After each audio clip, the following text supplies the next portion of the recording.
Hey everyone, back again. This time with a haul, an unexpected back issue haul. I was not planning to buy any particular amount of back issues when I went to my store on Sunday after my vacation to pick up my pull list. And surprise, surprise, there at the shop, he was having a Black Friday all weekend Black Friday sale. His usual sale at my comic book shop, Cloud9 Comics in Portland, Oregon, where everything was 50% off, all the back issues, and 25% off trades, which I already get a 25% discount there, so I didn't really look at trades. And I just kind of, for me, did a pretty quick hunt and found some things I wanted and just went ahead and grabbed them, and I thought I'd show them to you. A total of 18 comics, which I guess I should think of as a big haul, but sometimes when there's these half-off sales, especially at Excalibur Comics, I go crazy and get way more than that.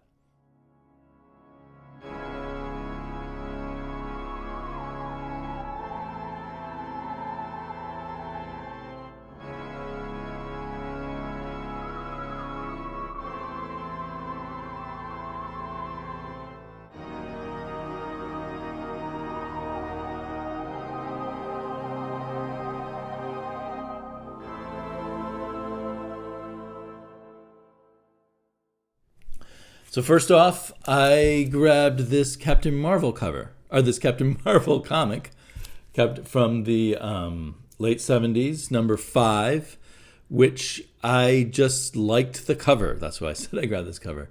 I'm assuming that's a Gene Colan cover. I should look inside. I assume it's Gene Colan doing the art inside.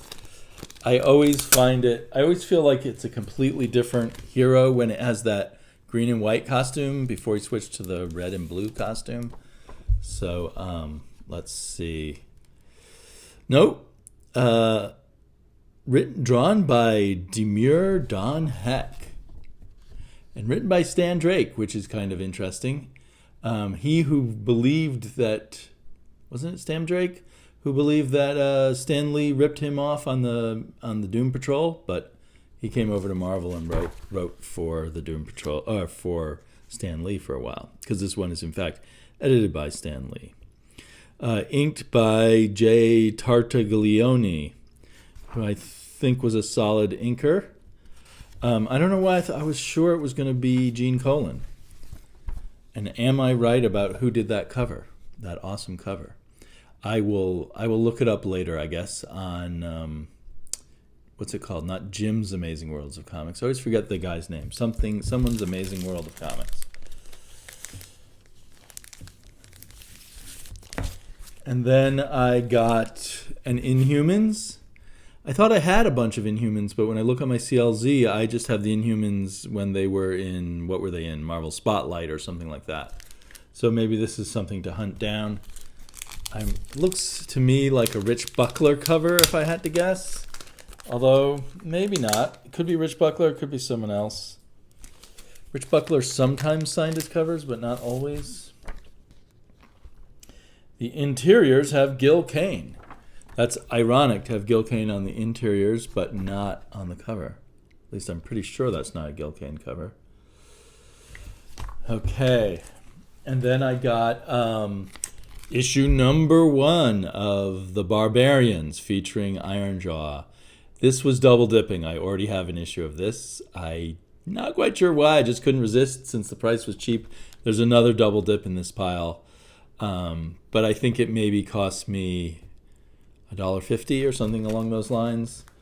And my fascination with Atlas Comics, that brief version of Atlas Comics in the 70s, made me buy 2 copies. Then I found some Godzillas, which I mostly don't have, although some of these may be doubles. I wonder if all of my Godzillas are entered into my CLZ. One of these, according to CLZ, is a double. This is number 16. There was a couple of issues where Godzilla was out in the West, being tackled by cowboys. And here we have Godzilla. This is the Marvel Godzilla, of course. When Godzilla was shrunk down. This is issue 18, still only 35 cents. There's Godzilla shooting his radioactive flame at a rat, because I guess he's been shrunken down that far. And then on the next cover, issue number 19, some of these covers are by Tom Sutton and some by Herb Trimpe. And I think that's true for the interiors also. This is clearly a Herb Trimpe cover. And there he seems to be just a little bigger than a human being, and a bunch of agents of S.H.I.E.L.D. are trying to tackle him. Dum Dum Dugan and Gabe somebody. I probably should know. I can't remember. Is that like Jimmy Wong or something along those lines? And then I skipped forward to my double dip on issue 21. The mighty Metaraj sent me a copy of this, but when I saw it again cheaply, I couldn't resist double dipping. Part of my thing about Godzilla is I don't think they'll ever be able to reprint this again. They did reprint it once in a Marvel, not Masterworks, but one of those black and white Marvel ones, Marvel Essentials, but never since. And apparently there were legal problems with the owners of the Godzilla copyright, so they're not likely to reprint it again. So I didn't realize there was a second issue featuring Devil Dinosaur. So this is issue 22. And then I just grab Silver Age Superman and Superman-related stories when the price is right. So this was an issue of Action Comics that I didn't already own, number 355, where Superman is sweating on the cover, sweating with fear. Oh my. And then on this next cover, he seems to have leprosy or kryptonite leprosy. This is a Neal Adams cover. It's always kind of weird to juxtapose the Neal Adams covers to the normal Superman covers. But anyway, looks cool. Got to find out about that super leprosy. And here we have a Witching Hour cover, apparently by Neal Adams, because there's a sticker on here saying it's a Neal Adams cover, for which the comic shop felt they then could charge a little more if they identify it as a Neal Adams cover. If there were Neal Adams interiors, I would consider that even more. There's so many Neal Adams covers, especially to all these horror mags. But if he were doing some interiors, that would be a cause to celebrate. I will be right back. Got to check on my oven. Okay, I'm back from checking on the pizza in the oven. Here's an issue of Brave and the Bold, number 93, which also has a sticker on it saying it's a Neal Adams cover. And better yet, it is Batman teamed up with the House of Mystery. I can't even imagine what that's going to be like. I should read this very soon. Did Neal Adams trace his own... Was that a Neal Adams cover, the original famous House of Mystery cover with the hands coming out the door, or did someone else draw that originally? Anyway, that's pretty cool. Yeah, I was chatting with the guy at the store because he had a collection that he was sorting through and picking out nice issues of Silver and early Bronze Age stuff. And I asked him if he spent a lot of time on the pricing or if he knew this prices out of his head. And he said, oh, it's easy. I just get together a run of the comics and then I look in the price guide and mark them with the price guide price. And my mind was a little blown because I've always thought of the price guide as the prices in there as running a bit higher than you usually actually pay. And of course, I only buy them when they're 50% off. So I guess maybe that's why his prices seem high to me on normal prices, because they're all price guide prices. And they said, and then, I will research if I think something actually should be higher than the price guide. So anyway, it's amazing the variety of prices you can get on back issues once you have a lot of shops to look at. So another one I couldn't resist, Batman and the Phantom Stranger, Brave and the Bold, number 98. And here, this is during that period of larger 25-cent editions. I kind of would like to collect everything in this period of the oversized 25-cent editions, just because that's when the very first year I started reading comics was when these were happening. I've collected a lot of the Marvel, but that's easier because they only did the oversized 25-cent editions for roughly a month. whereas DC did it for close to a year, I believe.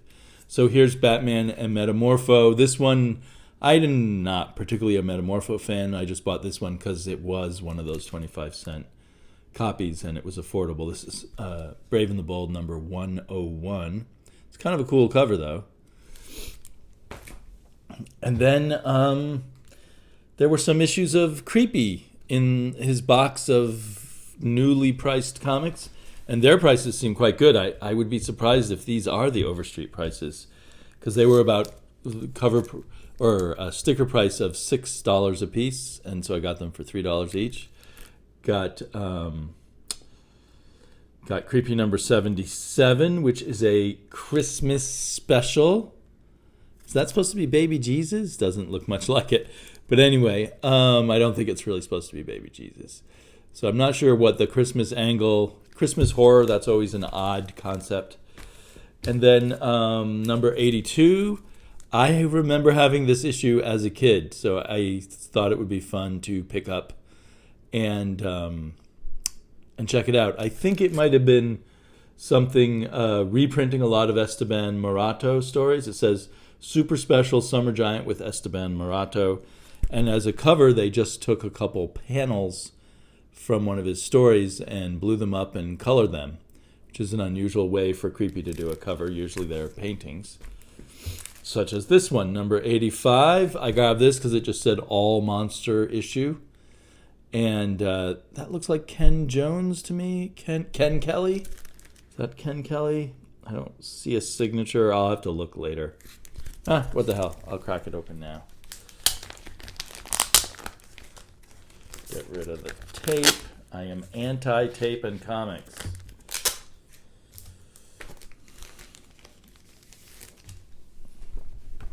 So let's see. I think they always credit it somewhere in the billing here. Ken Kelly. Yep, cover by Ken Kelly.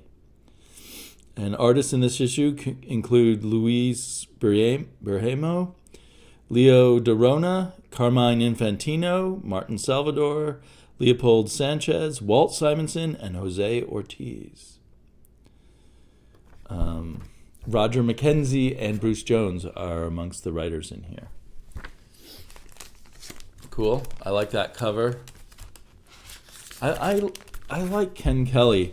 I think he ended up doing a lot of, he did a lot of, he was kind of in the Frazetta tradition, but something was different about him. But he did a lot of science fiction covers when I was a kid. And then I think he moved on to, album art for heavy metal albums and things of that nature. And speaking of famous artists, here's one. Is this reprinting from an earlier Warren magazine? A combat picture by Frank Frazetta. Kind of unusual to have a picture from Frank Frazetta without a naked or semi-naked woman in it. But a very cool picture, so I picked this one up for the cover. I don't know if I'll be a fan of all war stories in Creepy. Depressing subject combined with horror, I suppose. That makes sense. 6 terror-filled savage combat stories. Anyway, cool cover.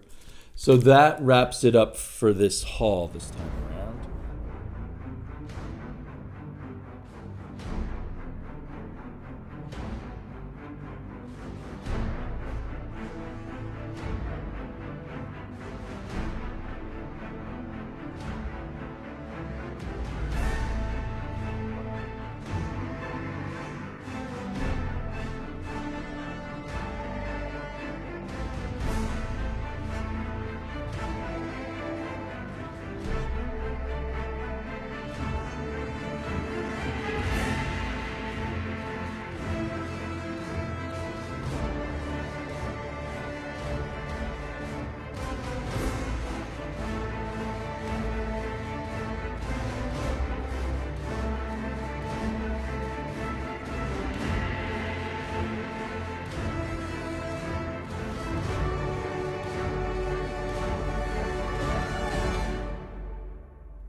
Everybody remember Crazy Cat and Ignatz Mouse?